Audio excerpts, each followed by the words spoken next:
여러분 안녕히 주무셨습니까? 참 좋은 아침입니다. 우리 2015년 12월 11일 금요일 말씀으로 드리는 오늘의 번제 함께 합니다. 여호수아서 6장 1절부터 27절까지 말씀으로 같이 합니다. 우리는 1절부터 7절까지만 같이 읽어보겠습니다. 시작. 이스라엘 자손들로 말미암아 여리고는 굳게 닫혔고 출입하는 자가 없더라. 여호와께서 여호수아에게 이르시되 보라 내가 여리고와 그 왕과 용사들을 네 손에 넘겨 주었으니 너희 모든 군사는 그 성을 둘러 성 주위를 매일 한 번씩 돌되 엿새 동안을 그리하라. 제사장 일곱은 일곱 양각 나팔을 잡고 언약궤 앞에서 나아갈 것이요 일곱째 날에는 그 성을 일곱 번 돌며 그 제사장들은 나팔을 불 것이며 제사장들이 양각 나팔을 길게 불어 그 나팔 소리가 너희에게 들릴 때에는 백성은 다 큰 소리로 외쳐 부를 것이라. 그리하면 그 성벽이 무너져 내리리니 백성은 각기 앞으로 올라갈지니라 하시매 눈의 아들 여호수아가 제사장들을 불러 그들에게 이르되 너희는 언약궤를 메고 제사장 일곱은 양각 나팔 일곱을 잡고 여호와의 궤 앞에서 나가라 하고 또 백성에게 이르되 나아가서 그 성을 돌되 무장한 자들이 여호와의 궤 앞에서 나아갈지니라 하니라.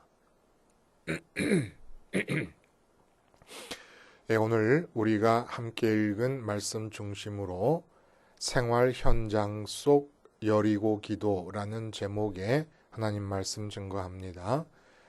여리고 성을 말하는 거죠. 여리고 기도라고 할 때 여리고가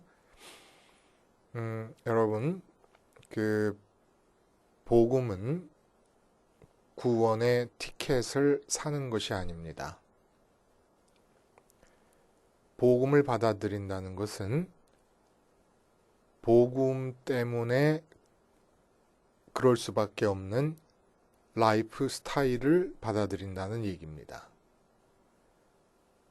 물건 사놓고 집안에 한 구석에 넣어놓듯이 그리고 필요할 때마다 꺼내서 사용하듯이 복음을 구원의 티켓으로 알고 교회 갔을 때 의미 있는 말로 받아들이고 죽은 다음에 천당 가는 구원 티켓을 산 것으로 생각하면 이게 진짜 곤란해집니다. 복음은 언제나 라이프 스타일을 동반합니다. 복음을 받아들인다는 것은 내 라이프 스타일이 바뀐다는 걸 뜻합니다. 그럼 라이프 스타일이 뭐예요? 궁극적인 가치가 있고 그 가치를 추구하는 방식, 이게 바로 라이프 스타일입니다. 삶의 방식이라 그러는데 삶의 방식이라는 걸 다른 말로 하면 그렇다는 거예요. 궁극적 가치가 뭡니까? 내게 궁극적으로 만족과 기쁨의 이유가 되거나 근거가 되는 것이 궁극적 가치입니다. 그것을 믿는 거예요. 그것을 믿는다면 그것을 추구함에 있어서 합당한 방식이 나타날 수밖에 없는 겁니다. 돈이 궁극적으로 기쁨과 행복을 줄 수 있다고 생각하는 사람이 돈을 벌 수 있는 것과는 아무 관계없는 일을 하고 있다는 건 말이 안 되지 않습니까? 삶의 방식은 이렇게 궁극적 가치가 있고 그 가치를 추구하면서 결정되는 겁니다. 그러면 선민의 궁극적 가치는 뭐예요? 하나님이에요. 궁극적 가치라는 것은 내게 가장 가까이 있어야 될 존재를 말합니다. 가장 우선적으로 내 마음에 밀착되어야 될 존재를 말합니다. 그게 할례로 나타난다 그랬어요. 그렇게 할례로 나타나야 되는데 우리의 죄성 때문에 우리가 돈을 좋아할 때는, 돈을 궁극적 가치로 여길 때는 마음에 찰싹 달라붙어 가지고 심지어는 아내나 남편도 그 사이에 끼지 못해 가지고 복권 타고 어떤 할아버지는 할머니를 속이고 떠났다 그러잖아요. 또 생명보험 들어놓고 돈이 필요하면 남편을 죽이는 일까지도 벌어집니다. 생명보험금 타먹으려고. 돈이 있을 때는 그렇게 밀착이 돼요. 자식도 끼어들지 못하고 부모도 끼어들지 못해. 근데 우리 인간의 죄성 때문에 하나님이 궁극적 가치라고 우리의 생각 속에서 믿을 때 우리의 마음에는 하나님이 최우선적으로 밀착되실 수가 없는 상태예요. 우리 죄성이. 그래서 6월절의 의미가 들어 있을 수밖에 없다는 거예요. 죽는다는 의미, 어린 양의 죽음을 내 죽음으로 받아들이는 과정이 없으면 궁극적인 가치이신 하나님과 밀착할 수가 없다는 얘기죠. 자, 이것을 일로 삼는 거예요. 궁극적 가치는 하늘에 있으니까 하늘에 계신 하나님을 추구하다 보니까 어떤 문제가 생기냐면 마음과 뜻과 힘을 다해서 하늘로 보내버립니다. 하나님을 추구하려니까. 이 땅이 공백의 상태가 형성이 돼요. 이것을 군대대장을 보내셔서 메꿔주신다는 얘기입니다. 자, 여기서 우리의 질문이 이제 생기는 거예요. 어찌됐든지 간에 그 의미는 충분히 공감을 해요. 선민으로서 할례와 유월절과 군대대장으로 표현될 수 있는 내용의 라이프 스타일이 선민의 라이프 스타일이 돼야 된다라는 건 인정을 하겠습니다. 근데 군대대장이 행하고 있는 동안에 내 마음은 하늘로 올라가고 군대대장이 이 땅에서 내 삶의 문제들을 수행해 나가고 있는 동안에 그럼 나는 이 땅에서 뭐 하고 있어야 됩니까? 어떻게 움직여야 됩니까? 이게 실천적인 면에서 그리고 실질적으로 직장에 들어갔을 때 가정에서 생활할 때 이렇게 인간 세상 속으로 들어가서 삶의 현장에서 많은 일들이 부딪힐 때 나는 도대체 어떻게 해야 이 라이프 스타일이 활성화되고 있는 선민다운 삶을 살게 되느냐 이겁니다. 어떻게 돼야 돼요? 여러분은 어떻게 하고 계십니까? 바로 이 점을 오늘 여리고성 함락 이야기를 통해서 하나님께서 우리들에게 들려주고 계신다는 거예요. 여리고성은 그 1절에 보면 굳게 닫혔다라고 얘기하는데 출입하는 자가 없더라. 특별히 굳게 닫혔다라는 얘기를 하는데 이유가 있습니다. 뭐 어느 성인들 굳게 닫았다고 공격을 못 하겠습니까? 닫았다고 공격 못 해요? 다 공격하잖아요. 그런데 여리고성은 이중벽으로 되어 있습니다. 이중벽으로 되어 있고 바깥의 벽이 한 4m 높이로 여리고성을 둘러쳐져 있는데 그 4m가량의 벽이 한 35도 정도 기울어져 있다 그래요. 그래서 기어오르면 반드시 미끄러져 떨어지게 되어 있습니다. 두꺼운 외벽이 둘러싸여 있는 이 여리고성이 그 당시로서는 누구나 다 인정하는 난공불락의 성이었던 것 같습니다. 그래서 굳게 닫아버리면 방법이 없는 거예요. 자, 이런 성을 이제 공략을 해야 되는데 이상한 행동을 합니다, 이스라엘이. 왜 저러고 있는가라고 하는 생각이 들 정도로 특이한 대열을 갖추어서 엿새 동안은 그 여리고성 주변을 한 바퀴씩 돌고 7째 날에는 같은 모습의 대열로 7바퀴를 돌고 마지막에 긴 나팔 소리에 맞춰서 백성 전체가 함성을 울리고 그 함성 소리와 함께 여리고성이 무너져 내린다라는 얘기를 하는 거예요. 근데 이 대열의 모습을 통해서 하나님께서 우리에게 말씀해 주신 이 특이한 대열의 모습을 통해서 하나님께서 우리에게 말씀해 주신다는 겁니다. 어떻게 선민의 라이프 스타일이 할례와 유월절과 군대대장으로 특징 지어지고 내용이 갖추어지는 이 세 가지 요소로 갖추어지는 라이프 스타일이 실천되어질 수가 있겠는가? 삶의 현장 속에서 그걸 가르쳐 주신다는 거예요. 이 대열의 모습을 통해서 먼저 이 괴상하게 생긴 대열의 기준은 역시 여호와의 법궤입니다. 그리고 그 앞에 7 제사장이 7 양각 나팔을 들고 서게 됩니다. 그 다음에 그 나팔 든 7 제사장 앞에 제사장들이 계속해서 나팔을 불고 있는 가운데 그 앞에서 무장 군사들이 서서 앞으로 가게 됩니다. 그리고 뒤로 다시 돌아오면 법궤를 기준으로 법궤의 뒤쪽으로는 이스라엘의 주력 부대가 따르게 됩니다.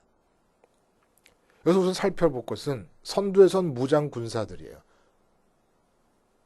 아마 두 지파 반, 요단 동편의 땅을 이미 얻은 두 지파 반에서 이 각출된 부름받은 4만 명을 말할 것 같아요.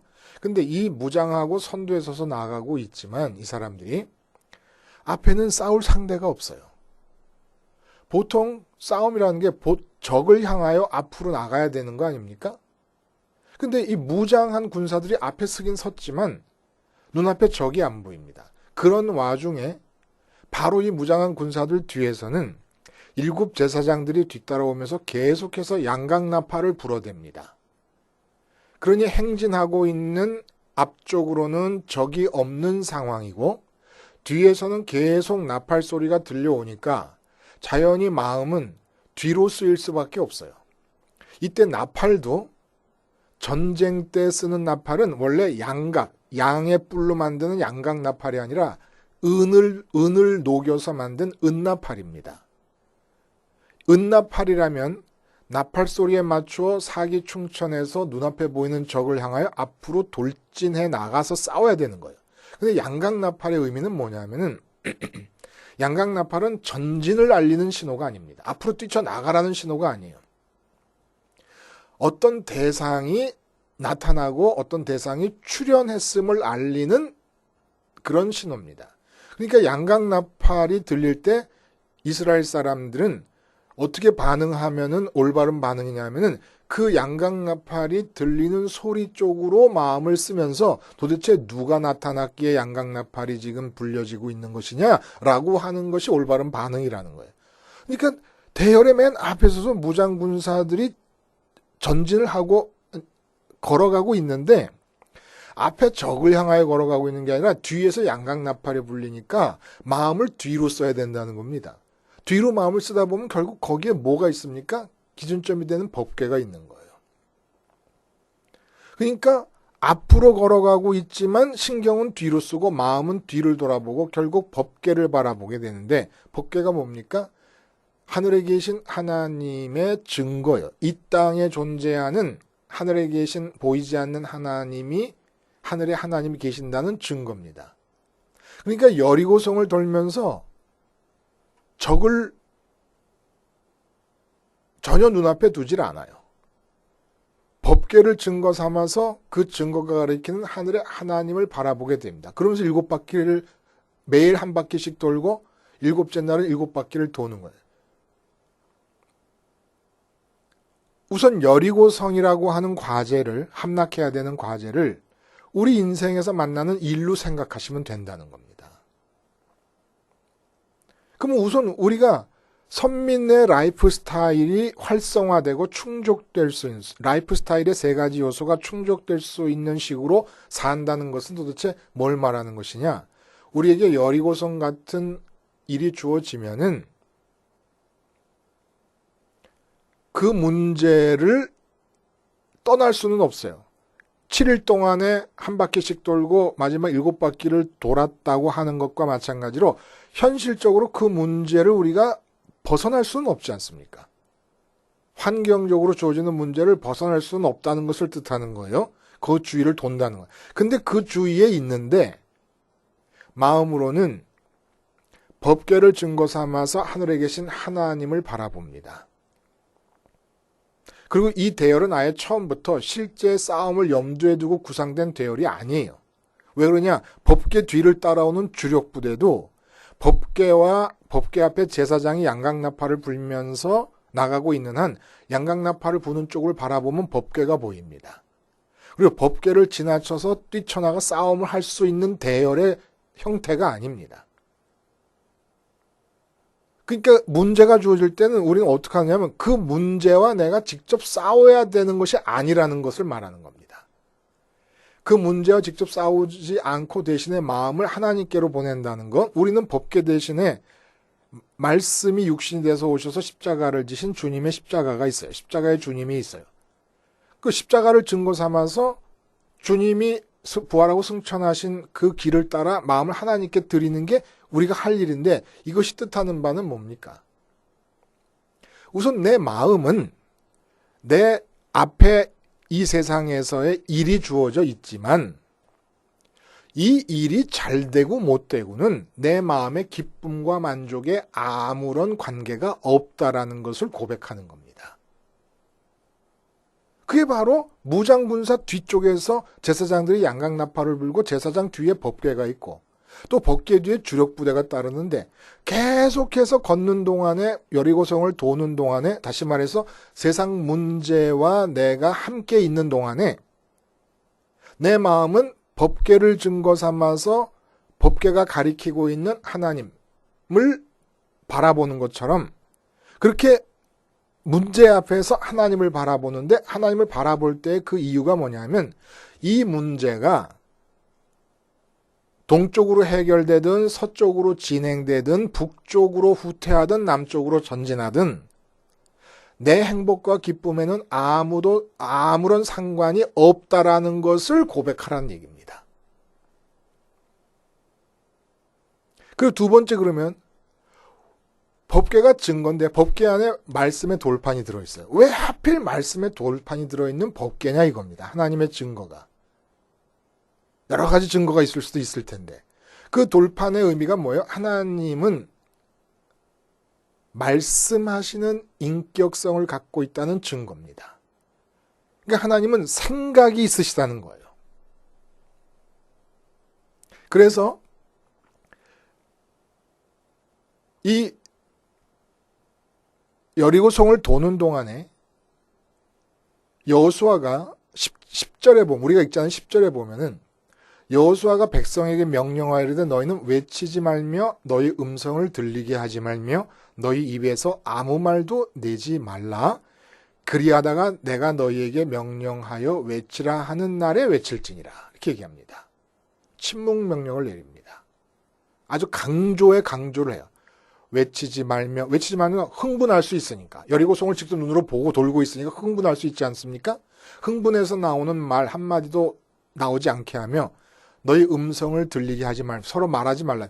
대화하지 말라는 거예요.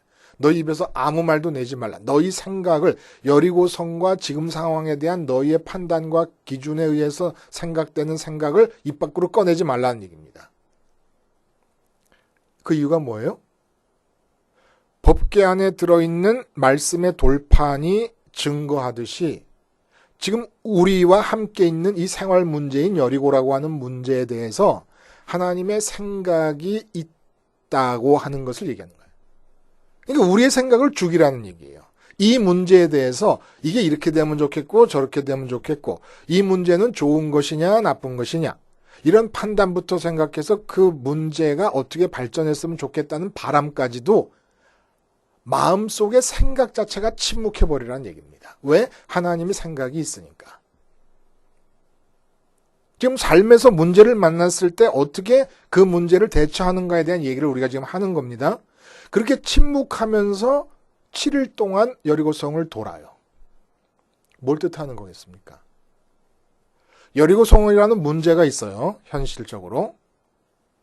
그리고 나는 그 문제와 함께 있는데 내 마음은 하나님께로 올라갔습니다. 근데 그 하나님이 어떤 분이시냐면 내게 이게 지금 여리고성과 같은 문제가 어떻게 되든지 상관없이 내 마음의 평강의 근거가 되어주시는 분이십니다. 근데 그 근거가 되어주시는 그분이 어떤 분이시냐면 생각을 하시는 분이십니다. 그러면 여리고성과 함께 있는데 하나님이 생각을 하세요. 여리고성이라는 문제가 있다는 것과 하나님이 생각하시는 분이라는 사실이 합쳐지면 어떻게 됩니까? 여리고성에 대한 하나님의 생각이 있다는 얘기예요. 그러면서 여리고성을 돈다는 얘기는 무슨 얘기입니까? 내 생각은 없어요. 왜냐하면 여리고성의 문제가 어떻게 발전되고 전개되든지 내 마음의 기쁨과는 상관이 없다는 걸 내가 고백하고 있으니까 상관이 없는 문제에 대해서 내가 뭘 바라겠습니까? 근데 하나님의 생각이 있어서 하나님의 생각이 여리고성에 임하기를 바라는 기도의 시간이 7바퀴를 도는 거였다는 겁니다. 그래서 여리고의 기도예요. 그러니까 선민의 라이프 스타일의 실제는 삶의 현장에서 드리는 기도를 통해서 완성되고 수행된다는 겁니다. 하나님의 생각, 하나님의 계획이 이루어지는 것인데 우리의 기도 상관없이 수행하시면 되는 것 아닌가 하는 생각이 들 수도 있어요.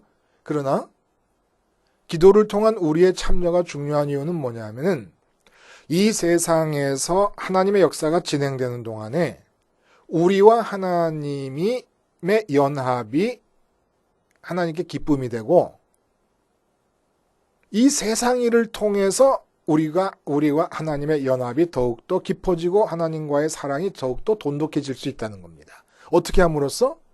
계속해서 하나님의 뜻이 임하기를 바라면서 하나님의 나라가 임하고 하나님의 뜻, 그러니까 내 자녀 때문에 문제가 생겼다. 내 자녀가 지금 여리고성의 문제다 그러면은 그 자녀를 앞두고 마음에서 기도를 하는 겁니다. 우선 자녀의 일이 어떻게 되든지 간에 내 마음의 행복과 기쁨과 만족이 결정되는 것은 상관없이 하늘에 계신 하나님에게 달려있다. 그래서 마음이 하나님께로 갑니다. 가면은 그 하나님은 어떤 분이시냐면 생각하시는 하나님이십니다. 그래서 지금 내 앞에 있는 자녀라고 하는 여리고성에 대해서 하나님의 생각이 있으십니다. 그럼 우리는 기도를 드리는 거예요. 하나님이 이 땅에서 이루시려는 일에 기도를 통해 참여하는 겁니다.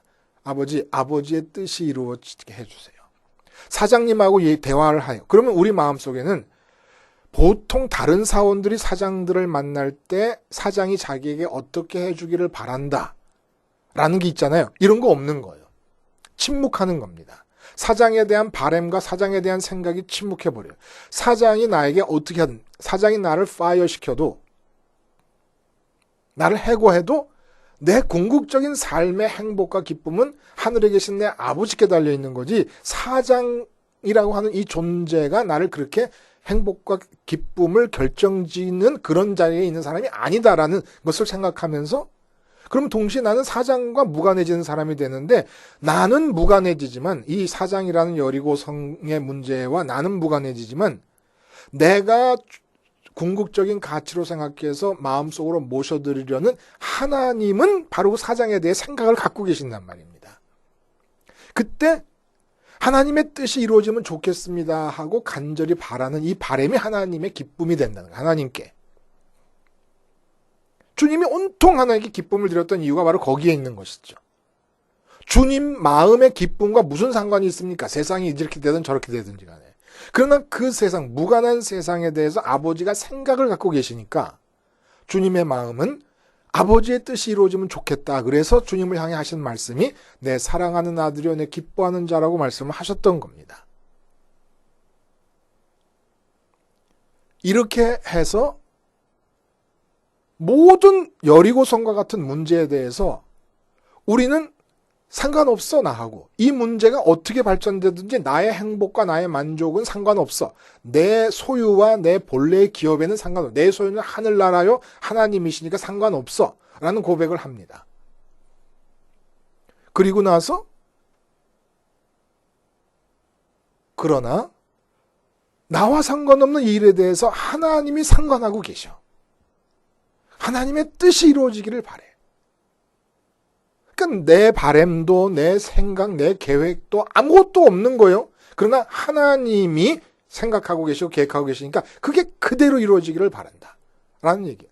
그러니까 십자가 생활화가 여리고 기도를 통해서 수행돼 간다는 얘기를 하는 겁니다. 지금. 주님이 죽으셨다고 하는 게 나팔소리와 같은 거예요. 주님이 죽으시는 사건이 말씀 아닙니까? 말씀, 나팔소리, 복음이라고 그러잖아요. 복음, 복된 소리, 그 나팔소리예요. 우리 듣는 거예요. 뭘 듣느냐? 지금 네 앞에 있는 문제는 너의 행복과 아무 상관이 없다. 이 세상에서 만난 문제는. 너의 기쁨과 아무 상관이 없다. 너의 평강과 아무 상관이 없다. 너의 성공과 아무 상관이 없다는 거예요. 너의 성공과 실패 여부는 하늘에 계신 하나님을 갖느냐, 하늘에 계신 하나님과 중간에 아무것도 끼지 않은 채로 밀착하느냐, 밀착하지 못하느냐, 이것이 성공과 실패의 기준이지, 세상 일이 어떻게든 상관없다. 너와는 아무 상관이 없어. 근데 네가 사랑하고 네가 좋아하는 하나님이 그 일을 상관하고 계셔. 그럼 어떻게 해야 되겠느냐? 하나님의 뜻이 이루어지기를 바란다. 이게 예수님의 서클을 도는 거예요. 그리고 예수님의 서클을 도는 일이 여리고성의 기도를 통해서 예표되고 있는 겁니다. 앞서서 우리에게 드러나 보여주시고 계신다는 겁니다. 하늘에 올라간 우리 마음이 주님이 이 땅에 내려오신 그 동선을 어떻게 따라갑니까? 기도로. 기도하는 거예요. 뜻이 하늘에서 이루어진 뜻이 뭐예요? 하나님의 생각입니다. 하나님의 생각대로 이 땅에 나타나기를 바란다. 여기서 재밌는 게 있어요. 오늘 본문에 라합의 이야기가 거듭거듭 반복돼서 나옵니다. 라합이 어떤 여자인지 아시죠? 창녀면서 이스라엘의 정탐꾼 2명을 숨겨주고 언뜻 보면 나라를 팔아버린 그런 매국적 행위를 한 것 같은 주인공입니다. 근데 그것이 실상 내용을 들여다보면 자기 조국 여리고성을 타 민족, 이 땅 위에 있는 다른 민족에게 팔아넘긴 것이 아니라 다른 민족인 이스라엘이라고 하는 민족을 증거 삼아서 하늘에 계신 하나님을 보고 그 하나님의 뜻에 조국을 넘긴 거라는 겁니다. 여기서 뭐가 재밌습니까, 여러분? 뭐가 흥미롭다는 겁니까? 여리고 성을 가운데 두고 이스라엘이 7바퀴를 지금 돌고 있는 모습은 적대국인 여리고성이 하나님의 뜻대로 되기를 바라는 것이고, 라합의 얘기가 여기에 지금 섞여서 씨줄과 날줄처럼 섞여서 나오는데, 이 라합의 경우는 여리고성이 사랑하는 조국인데 하나님의 뜻에 드리는 겁니다. 이 얘기가 무슨 얘기예요? 내가 싫어하는 대상이 일로 나타날 때가 있고 내가 좋아하는 대상이 일로 나타날 때가 있다는 겁니다. 내가 사랑하는 것, 내가 미워하는 원수들이 지금 내 인생의 일이 될 때가 있어요. 내가 사랑하는 내 가족들이 일이 될 때가 있고 내가 사랑하는 내 몸과 내 건강이 일이 될 때가 있어요. 근데 사랑하는 대상인 조국을 라합이 하나님의 뜻에 드린 것과 마찬가지로 또 이스라엘은 원수인데 원수의 나라가 하나님의 뜻대로 되기를 바라고 자기의 바램은 없애버리는 겁니다. 침묵한다는 얘기가, 침묵이란 뭐예요? 생각이 없어야 말도 안 나오는 거 아니겠습니까? 생각이 있으면 흥분한 상태에서 외치게 돼요. 나오게 돼요. 생각이 있으면. 이 상황, 이런 흥분된 상태에서는. 그러니까 원수를 대할 때, 원수 같은 일을 대할 때 그것에 대한 미움으로 반응하지도 말고 사랑하는 대상의 일을 대할 때 사랑하는 마음으로 대하지도 말라는 얘기입니다. 미워하면서 대하든지 사랑하면서 대하든지 나는 그 일에 매여버리게 됩니다. 미워하는 대상이 없어진다고 내 행복이 보장되는 것도 아니고 사랑하는 대상이 없어진다고 내 행복이 사라지는 것도 아닙니다. 내 행복은 원수나 사랑하는 대상과 상관없이 하늘에서 결정됩니다. 하늘에 있는 하나님으로 결정됩니다. 그러니까 우리가 십자가에서 우리를 침묵시켜버려요. 우리를 죽이는 거예요. 우리를 침묵시키고 우리를 죽이는 것은 사랑하는 대상에 대해서뿐만 아니라 미워하는 대상에 대해서도 죽는 거예요. 그리고 미워하는 대상에 대해서 우리가 바라는 게 있을 수 있어요. 보통 사람들은 잘못됐으면 좋겠다. 사랑하는 대상에 있어서 잘 됐으면 좋겠다. 잘못되고 잘 되는 게 다 세상에서 말하는 기준을 따라 말하는 것일 거예요. 다 없애버리는 겁니다. 오직 하나님의 뜻이 임한다. 그러니까 일이 주어질 때마다 우리는 나팔소리, 양각 나팔소리는 복음의 나팔소리를 기억하는 거예요. 너는 죽었다. 십자가에서 너는 죽었다. 6월절의 의미가 상번제에 담겨지면서 상번제가 십자가에서 완성이 됩니다. 내가 죽은 겁니다. 왜냐하면 어쩔 수 없이 우리는 죄적 인간들이기 때문에 보이지 않는 하나님이 먼저 관심의 대상으로 자리한 상태에서 사물을 만나기는 일이 오늘은 됐다고도 내일은 또 안 되는 거예요. 그러니까 상번제, 매일 제사를 드리고, 그러니까 십자가에서 예수님의 죽음을 짊어지고 다닌다 그러고 사도 바울은 날마다 죽는다는 얘기를 하는 겁니다.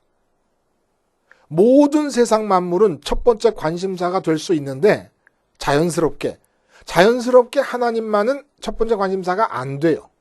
우리 죄성 때문에. 그러니까 십자가를 기억해내지 않고는, 그래서 십자가에서 죽지 않고는, 유월절이 다시 살아나고 상번제가 살아나지 않고는 될 수가 없습니다. 그래서 하나님이 첫 번째 관심사가로 확인이 되고 주님 따라서 그 하나님께로 마음이 올라가고, 그리고 이 세상에 대해서 하늘에 올라가 있어서 하나님과 만나는 평강을 가지고 기도를 하는 거예요. 이게 현장에서 드리는 기도예요. 내가 만나는 모든 것들에 대해서 이 사람은 나와 상관없습니다. 하나님. 내 평강과 내 기쁨과 만족은 상관없습니다. 오직 하늘에 계신 하나님만이 내 기쁨의 궁극적 근거요 이유가 되십니다. 이제 주님의 십자가에서 주님과 연합해서 하나님께로 가겠습니다. 그러니까 이 일은 하나님이 하늘에서 생각하신 대로 이끌어 주시옵소서. 그게 원수든 그게 내가 사랑하는 사람이든. 그러니까 주기도문이 결국 여리고 기도의 완성본이라는 거예요. 주님께서 이거 다 성경 전체를 다 꿰뚫으시고 그 성경 전체가 함축적으로 모아져서 하나님께 드릴 수 있는 생활 속에서의 기도, 생활 현장 속의 기도가 뭐냐? 바로 그거라. 하나님의 이름이 거룩히 여기심을 받는다는 게 뭡니까? 우리 마음에 하나님의 이름만 담겨져 가지고 그 이름이 가리키는 존재를 향해 우리 마음이 추구해 들어간다는 건데, 하나님 존재는 하늘에 계시니까 하늘로 추구해 들어가는 겁니다. 그러고 나면 이 땅은 어떻게 됩니까? 하나님 나라가 임하고, 내가 지금 만나고 있는 여리고성의 문제가 자식이든 남편이든 아내든 건강 문제든 사업 문제든 나라 문제든 그것은 하나님 나라가 임하고, 또 여기서 함성을 지른다 그래요. 백성이 함성을 지른다. 마지막에는 함성을 지른다는 게 뭘 뜻하는 겁니까? 하나님의 생각이 입 밖으로 나올 때 말씀이 되는 거예요. 말씀이 나오면 일단 현실이 되는 겁니다. 달이 있으라 그러면 달이 있고 해가 있으면 해가 있는 것처럼 그 하나님의 생각이 입 밖으로 나온다고 하는 그것을 비유적으로 온 이스라엘 백성이 그동안 침묵하고 있다가 함성을 내는 거예요. 하나님의 말씀이 전해지는, 현실이 나타나는 겁니다. 그렇게 뜻이 이루어지기를 바란다. 나를 통해서 하나님이 이루실 일이 있으면은 나로 하여금 마음을 움직이시사 하게끔 하신다는 거예요. 그러니까 삶의 현장 속에서 우리는 늘 여리고 기도를 드리는 겁니다. 승진 문제가 논의될 때는 어떻게 기도를, 승진이란 여리고성 앞서 어떻게 기도를 합니까? 승진과 나의 행복은 아무 관계가 없다. 생각으로라도 믿으라는 거예요. 하나님만이 나의 행복의 근거다. 이게 믿음이에요. 그럼 그 하나님께 어떻게 하겠습니까? 십자가를 붙잡습니다. 주님과 함께 죽는 거예요. 승진에 대해서 죽어요. 여리고성 주위를 돌지만 여리고성에 있는 적을 안 보는 것처럼 여리고성에 대해서 죽어버려요. 승진에 대해서 죽어요. 그러면 승진이라는 문제는 여기 남아있지 않습니까? 승진이 되든 안 되든. 그러면 하나님의 뜻대로 되게 해주십시오. 안 되면 안 되는 게 좋으니까 안 되는 거고, 되면 되는 게 좋으니까 되는 거고, 안 돼도 좋고 돼도 좋고 상관이 없는 거예요. 상관이 없는 내 평강과 기쁨에는 하나님의 뜻만 이루어지면 되는 거예요. 우리는 승진이 목적이 아니라 승진이라는 계기로 하나님의 뜻만 이루어지면 되고, 자식이 목적이 아니라 자식이라는 계기로 뜻만 이루어지면 되는 것이고, 내 건강이 끝까지 건강하게만 되는 게 아니라 건강이라는 문제를 통해 하나님의 뜻만 이루어지면 돼요. 아프든 건강하든. 사업을 하면 사업이 무조건 돈이 많이 벌리는 게 좋은 게 아니라 사업이 안 되든 되든 하나님의 뜻만 벌리면 되는 거예요. 이렇게 함으로써 온전한 선민의 라이프 스타일을 구현시키며 살아가는 겁니다. 그리고 여기에 진정한 선민다운 삶이 있고 모든 사람에게 복의 근원이 될 수 있는 능력이 주어지는 것이죠. 기도하겠습니다. 하나님 아버지, 삶의 현장 속에서 여리고의 기도를 쉬지 않고 드림을 통하여 사람들이 볼 때 독특한 라이프 스타일이 우리 모두에게서 드러날 수 있게 해 주시옵소서. 예수님의 이름으로 기도하옵나이다. 아멘.